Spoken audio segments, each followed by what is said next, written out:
ओम शांति। आज की तारीख 7 मई 2026। प्रातः मुरली मधुबन से। बाप दादा कहे, मीठे बच्चे, तुम ब्रह्मामुख वंशावली ब्राह्मण हो। तुम्हें ही बाप द्वारा ज्ञान का तीसरा नेत्र मिला है। तुम अभी ईश्वरीय गोद में हो। प्रश्न,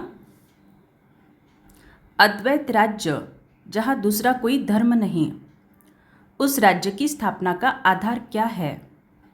उत्तर, योग बल। बाहुबल से कभी भी अद्वैत राज्य की स्थापना हो नहीं सकती। अद्वैत राज्य माना जहाँ पे कोई द्वैत नहीं, जहाँ पे कोई दो मत नहीं, जहाँ पे हर एक आत्मा एक ही मत पर चलती है, एक ही भाषा बोलती है। वैसे क्रिश्चियन के पास इतनी शक्ति है जो अगर आपस में मिल जाए तो सारे विश्व पर राज्य कर सकते हैं, परंतु यह लॉ नहीं कहता, माना इसकी ड्रामा में नून नहीं है। विश्व पर एक राज्य की स्थापना करना बाप का ही काम है। गीत है, छोड़ भी दे आकाश सिंहासन। ओम शांति। बच्चों को ओम शांति का अर्थ तो बहुत ही बार समझाया है। ओम यानी मैं कौन? मैं आत्मा। फील करना ब्रिकुटी में, मैं आत्मा। ये शरीर हमारे ऑर्गन्स है। मैं आत्मा परमधाम की रहने वाली हूँ। भारतवासी पुकारते हैं कि है दूर देश के रहने वाले आओ, क्योंकि भारत में अभी बहुत धर्मग्लानि दुख हो पड़ा है। तो आज बार बार खुद को याद दिलाना है, मैं आत्मा परमधाम की रहने वाली हूँ। आप फिर से आकर गीता का उपदेश सुनाओ। गीता के लिए ही कहते हैं शिव बाबा आइए, क्योंकि वो सबका बाप है।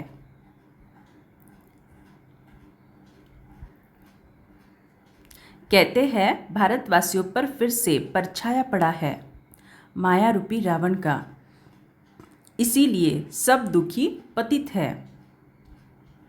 पुकारते हैं रूप बदल कर आइए, अर्थात मनुष्य के रूप में आइए। तो मनुष्य रूप में आता हूँ। मेरा आना दिव्य अलौकिक है। मैं गर्भ में नहीं आता हूँ, मैं आता ही हूँ साधारण बूढ़े तन में। तो बाबा का अवतरण होता है, ना कि बाबा का जन्म। इसीलिए बाबा बोलते हैं मैं आता ही हूँ साधारण बूढ़े तन में, दिव्य अलौकिक। जैसे हम गर्भ से पैदा होते हैं, एक बार हम गर्भ से जन्म लिया, फिर कर्म किया, इसका हिसाब किताब बना, फिर मृत्यु के बाद फिर से जन्म लेना पड़ेगा, क्योंकि पिछले जन्मों के कर्मों का हिसाब किताब चुकतू करना है। इसीलिए हम जन्म मरण के चक्कर में आते हैं। लेकिन शिव बाबा क्या करते हैं, गर्भ से जन्म नहीं लेते, क्योंकि गर्भ से जन्म लेंगे तो उनको भी हमारी तरह जन्म मरण की चक्कर में आना पड़ेगा। और अगर वो भी इस जन्म मरण के चक्कर में आ गए तो हमें सद्गति कौन देगा? संगम युग के इस अंतिम समय में, कलयुग के इस महाभारी विनाश के समय में हमें पावन कौन बनाएगा? इसीलिए शिव बाबा कभी भी जन्म मरण के चक्र में नहीं आते। तुम बच्चे जानते हो, मैं कल्प कल्प अपना निराकारी रूप बदल कर आता हूँ। ज्ञान का सागर तो परम पिता परमात्मा ही है। तो बाबा यहाँ पे जो बोल रहे हैं रूप बदल कर आता हूँ, इसका मीनिंग क्या है? चिंतन लिखना। श्री कृष्ण को कभी भी नहीं कहेंगे। बाप कहते हैं मैं इस साधारण तन में आकर तुमको फिर से सहज राजयोग सिखा रहा हूँ। फिर से कह रहे माना बाबा यहाँ पे ड्रामा का पाठ हमारा पक्का करा रहे हैं कि हर 5000 साल बाद हूबहू हर सीन रिपीट होती है। जब दुनिया पतित बन जाती है तब मुझे आना पड़ता है। कलयुग से सतयुग बनाने मैं आता हूँ। ब्रह्मा विष्णु शंकर का भी चित्र है। ब्रह्मा द्वारा स्थापना, शंकर द्वारा विनाश और फिर विष्णु द्वारा पालना। तो ये जो ब्रह्मा विष्णु शंकर है वो वास्तव में कौन है या फिर क्या है? ब्रह्मा द्वारा स्थापना, जब मैं आत्मा बाबा के साथ योग लगाती हूँ, खुद को पवित्र बनाती हूँ, तब मुझ में दिव्य गुण जो है वो ऑटोमेटिकली इमर्ज होते हैं। आत्मा के अंदर एक्चुअल में है 7 गुण है, वैसे दिव्य गुण भी है, वो इमर्ज होते हैं या फिर उसकी स्थापना होती है। फिर उन दिव्य गुणों को यूज़ करके मैं जो श्रेष्ठ कर्म करती हूँ, उन श्रेष्ठ कर्मों के जो वाइब्रेशंस बनते हैं, उन वाइब्रेशन से सारे सृष्टि की पालना होती है। फिर जब मैं आत्मा ज्वालामुखी योग में बैठती हूँ, तब मुझ आत्मा से अपवित्रता की खाद निकलती जाती है, वो है मेरा शंकर स्वरूप। तो बाबा क्या बोल रहे हैं? ब्रह्मा द्वारा स्थापना, स्थापना कौन सी? आत्मा के अंदर दिव्य गुणों की। शंकर द्वारा विनाश, विनाश किस चीज़ का? एक तो 5 विकारों का और अपवित्रता की खाद का या फिर पाप कर्मों का विनाश आत्मा से। और फिर विष्णु द्वारा पालना, माना मैं आत्मा जब जब इस ज्ञान को प्रैक्टिकल स्वरूप में धारण करती हूँ, उन वाइब्रेशन से सारे विश्व की पालना अगले 5000 वर्षों के लिए। तो ये ब्रह्मा शंकर विष्णु ये सिर्फ ब्रह्मा बाबा के लिए नहीं है, तो हम सभी ब्रह्मामुख वंशावली ब्राह्मण आत्माओं का ये बाबा बता रहे हैं। ये लक्ष्मी नारायण विष्णु के 2 रूप है। ये तुम बच्चे जानते हो, बाबा फिर से रूप बदल कर आया है। तो ये बाबा बार बार कह रहे हैं रूप बदल कर आए हैं। तो कौन से रूप में आए हैं चेक करना। वो हमारा सुप्रीम बाप भी है, सुप्रीम टीचर भी है, सुप्रीम गुरु भी है। और गुरु लोगों को सुप्रीम नहीं कहा जाता।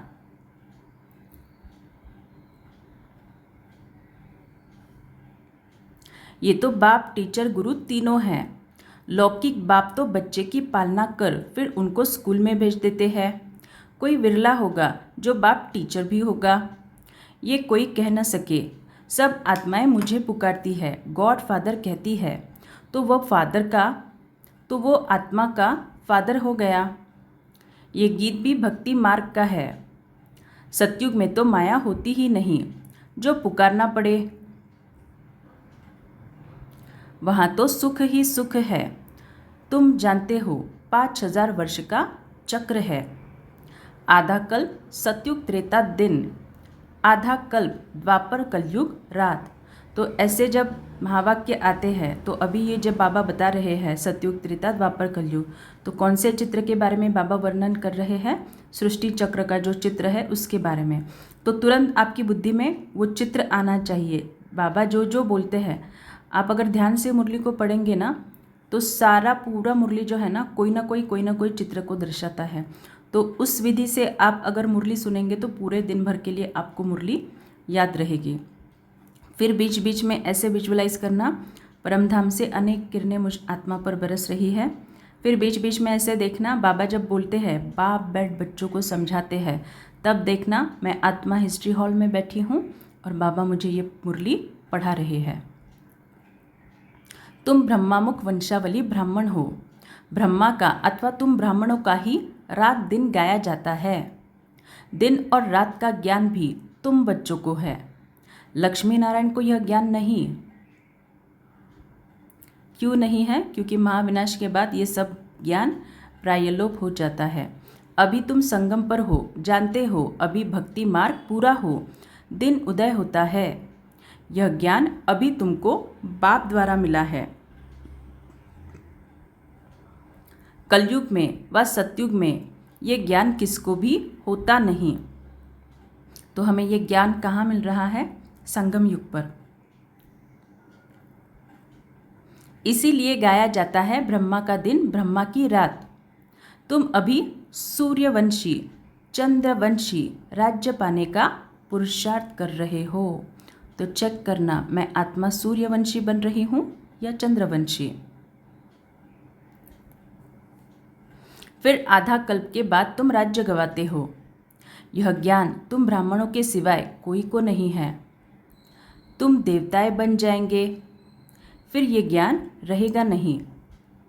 अभी है रात्रि, शिवरात्रि भी गाई जाती है। श्री कृष्ण को भी रात्रि कहते हैं, परंतु उसका अर्थ नहीं समझते।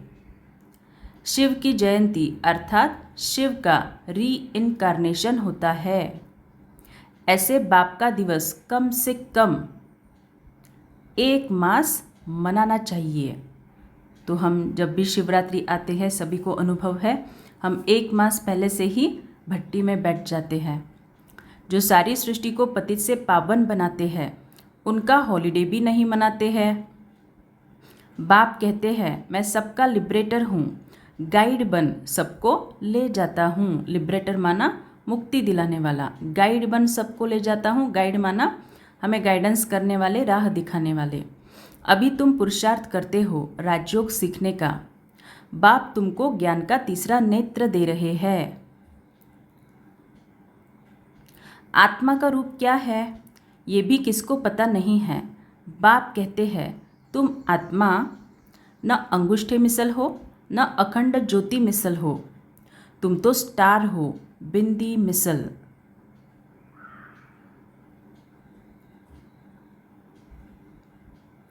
मैं भी आत्मा बिंदी हूँ, परंतु मैं पुनर्जन्म में नहीं आता हूँ। मेरी महिमा ही अलग है। मैं सुप्रीम होने के कारण जन्म मरण के चक्र में नहीं आता हूँ। सुप्रीम माना सबसे ऊंचते ऊंच।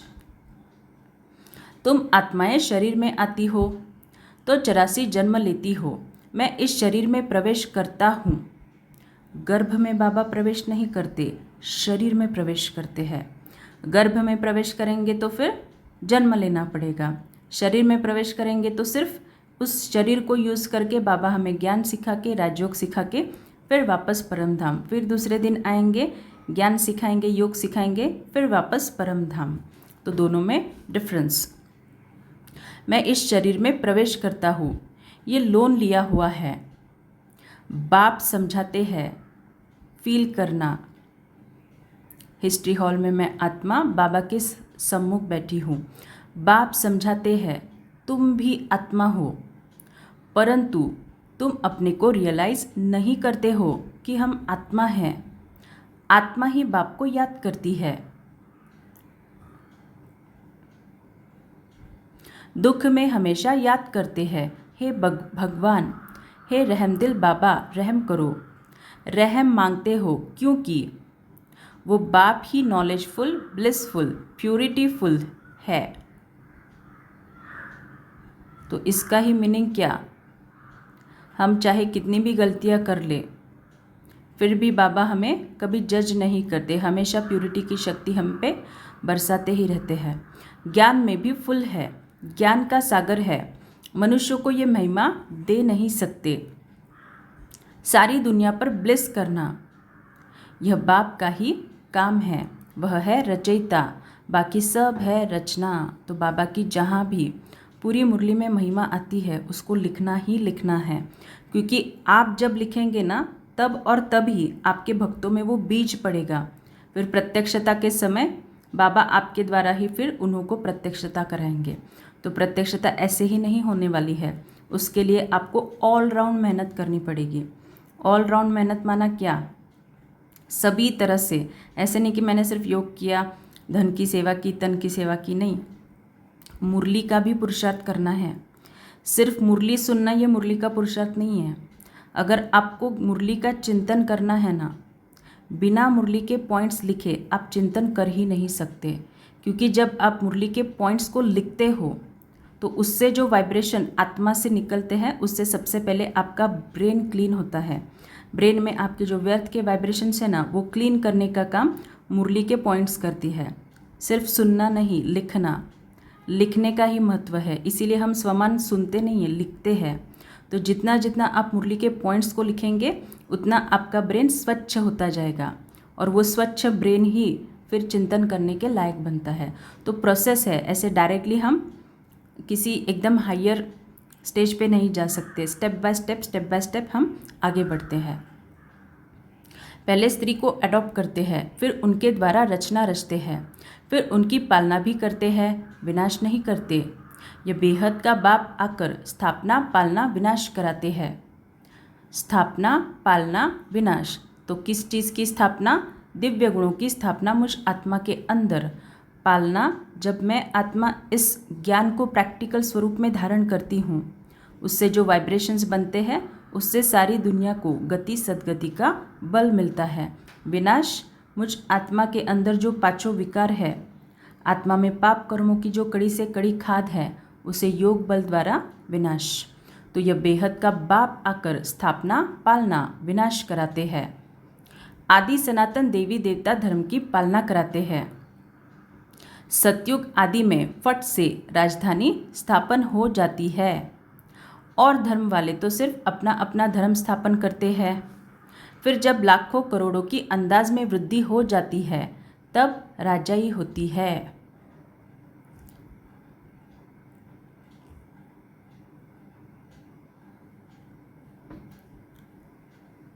अभी तुम राजधानी स्थापन कर रहे हो, तो राजधानी में कौन कौन होता है? विश्व महाराजा, विश्व महारानी, रॉयल फैमिली वाली आत्माएं, फिर रॉयल प्रजा, फिर प्रजा की प्रजा, फिर दास दासियाँ, दास दासियों की भी दास दासियाँ, चांडाल भी होंगे, सब प्रकार के बच्चे होंगे वहाँ पे, सब प्रकार के लोग होंगे।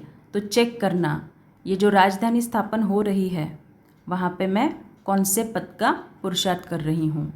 योग बल से तुम सारे विश्व के मालिक बनते हो। बाहुबल से कभी कोई विश्व पर राजाई कर नहीं सकता। बाबा ने समझाया है, क्रिश्चियन में इतनी ताकत है, वो आपस में मिल जाए तो सारे विश्व पर राज्य कर सकते हैं, परंतु बाहुबल से विश्व पर राज्य पाए, यह लॉ नहीं कहता। ड्रामा में ये कायदा नहीं है जो बाहुबल वाले विश्व के मालिक बने। बाप समझाते हैं, विश्व की बादशाही योग बल से मेरे द्वारा ही मिल सकती है, वहाँ कोई पार्टीशन नहीं है। तो वहाँ पे राजा राजा झगड़ा नहीं करेंगे, ये मेरा राज्य है, तुम्हारा राज्य है। धरती आकाश सब तुम्हारे होंगे, तुमको कोई टच नहीं कर सकता। उनको कहा जाता है अद्वैत राज्य। अद्वैत माना जहाँ पे कोई दो मत नहीं है, सभी एक मत पर ही चलते हैं। क्यों वहाँ पे सभी एक मत पर चलते हैं? क्योंकि यहाँ पे संगम युग पर हम आत्माएं एक ही मुरली की धारणा करती है। ऐसे नहीं कि हर एक सेंटर के लिए अलग मुरली, हर एक देश के लिए अलग मुरली, नहीं, सभी के लिए एक ही एक ही मुरली, एक ही महावाक्य। इसीलिए वहाँ पे एक ही राज्य और एक ही मत। यहाँ है अनेक राज्य। बाप समझाते हैं, 5000 वर्ष बाद तुम बच्चों को ये राजयोग सिखाता हूँ। श्री कृष्ण की आत्मा अब सीख रही है। श्री कृष्ण पहला नंबर प्रिंस था। वो इस समय 84 जन्मों के अंत में आकर ब्रह्मा बने हैं।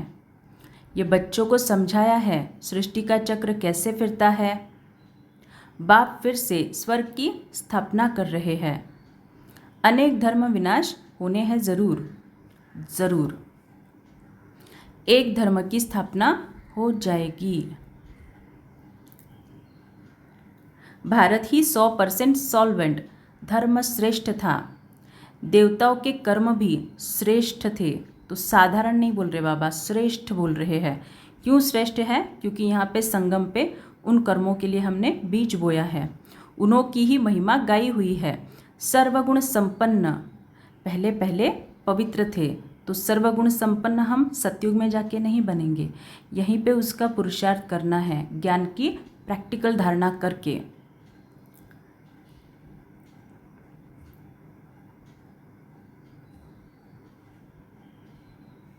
अभी पतित बने हैं, फिर बाप आकर स्त्री पुरुष दोनों को पवित्र बनाते हैं। रक्षाबंधन का उत्सव इतना क्यों मनाते हैं, यह कोई को पता नहीं है। बाप ने ही आकर प्रतिज्ञा ली थी कि अंतिम जन्म में तुम दोनों पवित्र रहो। सन्यासियों का तो धर्म ही अलग है। ज्ञान, भक्ति और वैराग्य ये तुम्हारे लिए है।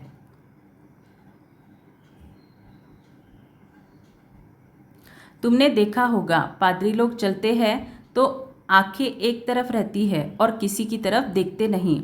नन्स होती है ना, अब वो तो क्राइस्ट को याद करती है। कहते हैं क्राइस्ट गॉड का बच्चा था। तुम्हारा कोई सफ़ेद कपड़े आदि से कनेक्शन नहीं है, तुम तो आत्मा हो, नन बट वन। एक को ही याद करना है, सच्ची नंस तुम हो। तुमको वर्षा उस बाबा से मिलना है, उनको याद करेंगे तब ही विकर्म विनाश होंगे। इसीलिए बाप का फरमान है, माँ में कम याद करो।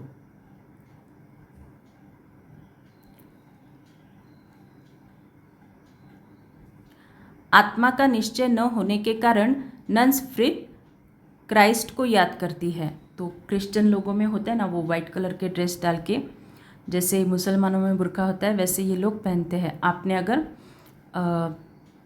कॉन्वेंट स्कूल में देखा होगा तो उन नन्स को बाबा याद कर रहे हैं।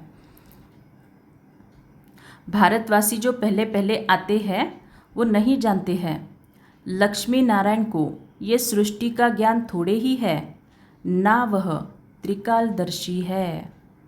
तो वहाँ पे जाके सिर्फ प्रारब्ध भोगेंगे, ना ये कोर्स का ज्ञान होगा, ना मुरली का ज्ञान होगा, ना सृष्टि चक्र का ज्ञान होगा, ना 5000 वर्ष का ज्ञान होगा।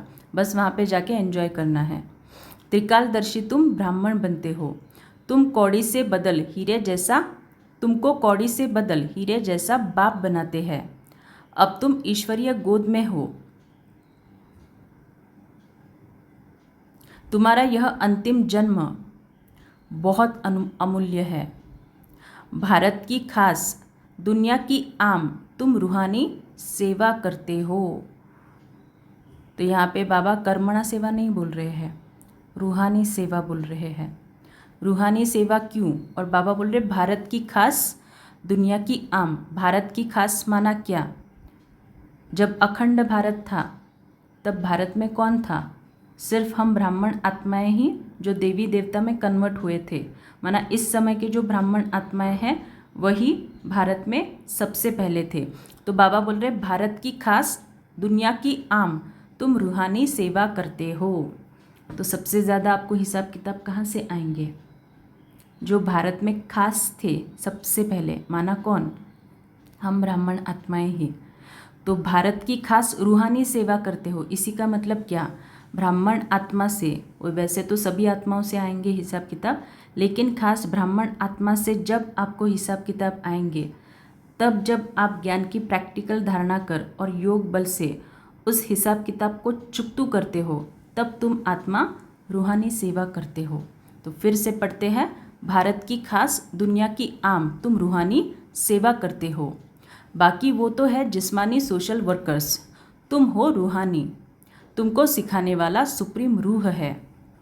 हर एक आत्मा को बोलो, बाप को याद करो। बाप को ही पतित पावन गाया जाता है।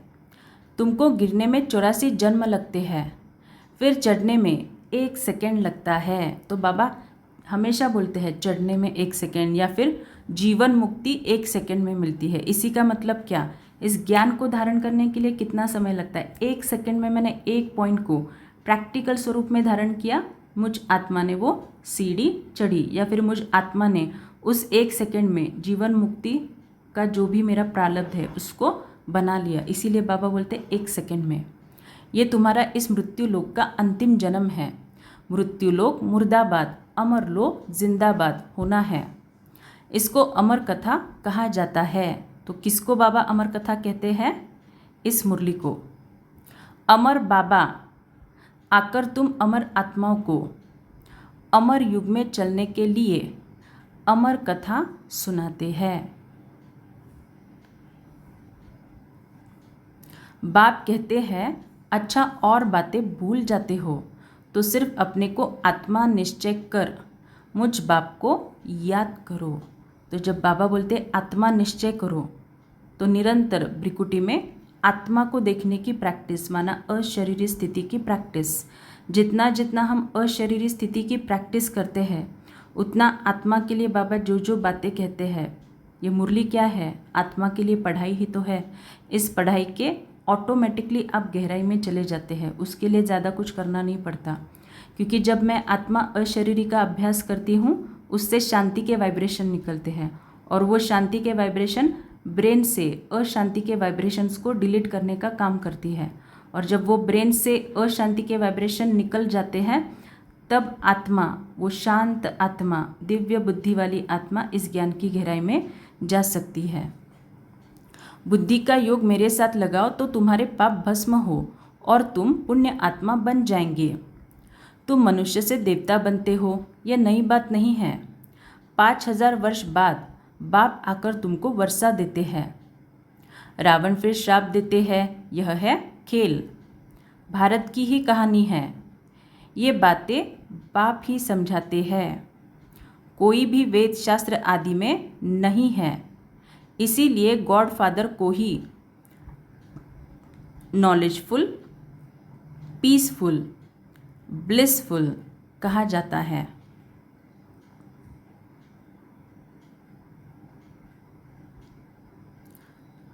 तुमको भी आप समान बनाते हैं।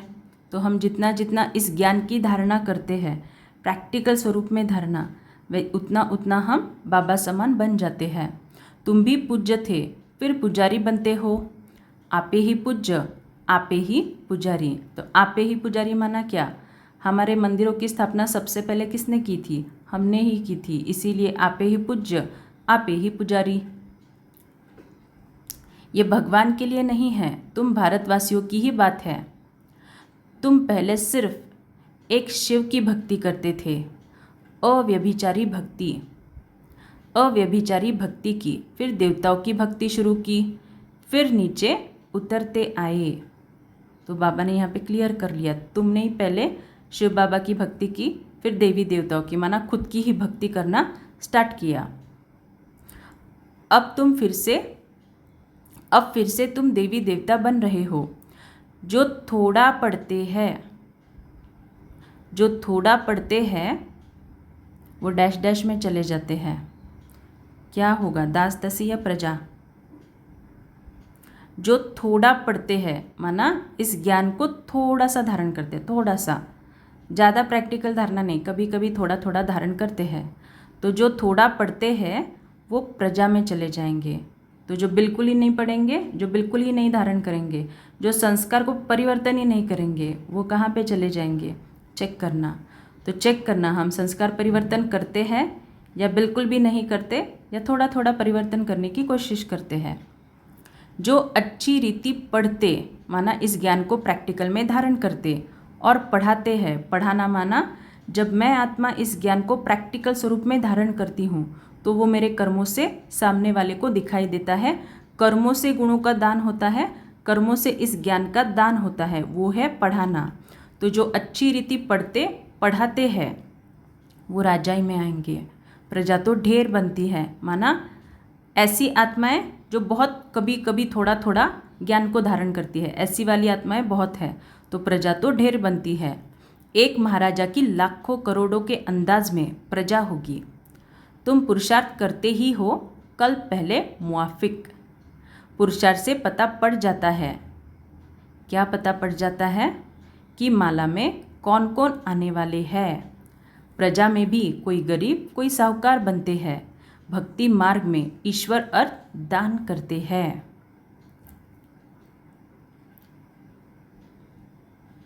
क्यों ईश्वर के पास नहीं है क्या? ये तो कहते हैं श्री कृष्ण अर्पणम, परंतु वास्तव में होता है ईश्वर अर्पणम। मनुष्य जो कुछ करते हैं उनका फल दूसरे जन्म में मिलता है, एक जन्म के लिए मिल जाता है। अब बाप कहते हैं मैं आया हूँ तुमको 21 जन्म का वर्षा देने। मेरे अर्थ डायरेक्ट कुछ भी करते हो तो 21 जन्म के लिए उसकी प्राप्ति तुमको हो जाती है। तो 21 जन्म बाबा बोल रहे हैं। सतयुग के 8, त्रेता के 12, कितने हुए? 20। तो और एक एक्स्ट्रा जन्म कौन सा है? दूसरा तीसरा कुछ नहीं, ये संगम का ही जन्म। तो मेरे अर्थ डायरेक्ट कुछ भी करते हो तो जो भी करना है, ज्ञान योग धारणा सेवा, परमात्मा अर्थ करना है, कंप्लीटली समर्पित, मन बुद्धि संस्कार को कंप्लीटली समर्पित करके बस बाबा के लिए मुझे करना है, भगवान के काम आना है, इसलिए मुझे करना है।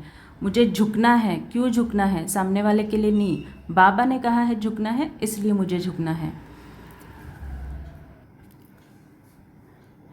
इनडायरेक्ट करते हो तो एक जन्म के लिए अल्पकाल का सुख मिल जाता है। बाप समझाते हैं ये तुम्हारा सब मिट्टी में मिल जाना है, इसीलिए इसको सफल कर लो। तुम ये रूहानी हॉस्पिटल कम यूनिवर्सिटी खोलते जाओ, जहाँ से सब एवर हेल्दी एवर वेल्दी बनेंगे। इनसे बहुत इनकम होती है।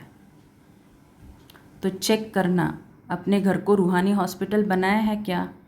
ये नहीं कि गीता पाठशाला ही खोलनी है। अगर घर वाले परमिशन देते तो बहुत अच्छा, लेकिन अगर किसी कारण परमिशन नहीं भी दे रहे हैं तो भी आप इस ज्ञान को धारण करके अपने घर को रूहानी हॉस्पिटल बना सकते हो। तो ये ज्ञान जो है वो इतना महीन है ना, कोई बाबा को रीज़न ही नहीं दे सकता कि बाबा मैं ये कर नहीं सकती, क्योंकि हर एक महावाक्य को धारण करने के लिए इतने ऑप्शंस है ना बाबा के पास कि कोई भी किसी भी महावाक्य को धारण न करने के लिए बाबा को उल्हना दे ही नहीं सकता। वो भगवान हैं, उनको हम क्या बोलते हैं। इनसे बहुत इनकम होती है। योग से हेल्थ और चक्रों को जानने से वेल्थ मिलती है। तो घर घर में ऐसी यूनिवर्सिटी कम हॉस्पिटल खोलते जाओ। तो भले ही गीता पाठशाला खोले ना खोले, लेकिन आत्मा अगर इस ज्ञान को धारण कर रही है तो आपका ये घर जो है ना वो रूहानी हॉस्पिटल ही है, क्योंकि उस रूहानी हॉस्पिटल से पूरे विश्व को लाइट माइट की किरणें जा रही है। बड़ा आदमी है तो बड़ा खोले, जहाँ बहुत आ सके बोर्ड पर लिख दो, जैसे नेचर क्योर वाले लिखते हैं। बाप सारी दुनिया की नेचर बदल प्योर बना देते हैं।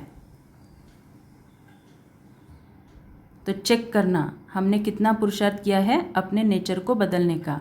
नेचर को बदलना माना क्या, जो भी पुराने स्वभाव संस्कार है उसको आत्मा के अंदर से भस्म करना। इस समय सभी इम्प्योर है। सारी दुनिया को एवर हेल्दी एवर वेल्दी बनाने वाला बाप है।